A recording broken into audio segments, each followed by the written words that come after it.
So yun, what's up mga kapar? So to this videos mga kapar is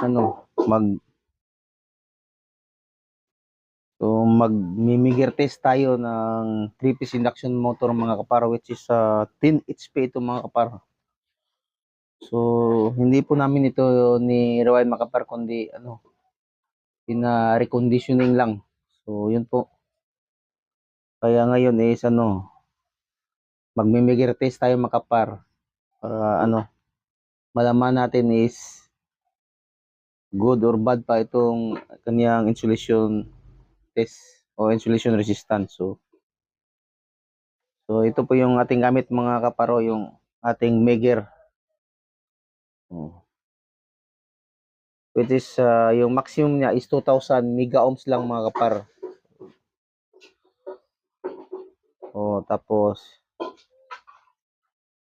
yun na nga mga kapar. So tirahin na natin.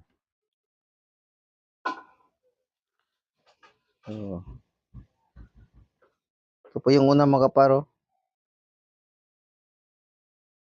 So yung isa mga kapar is i-connect natin to sa body sa motor. Yun.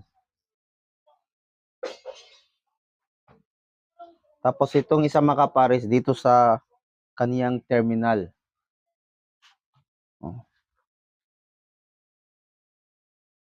So tingnan natin mga kapar. So let's go.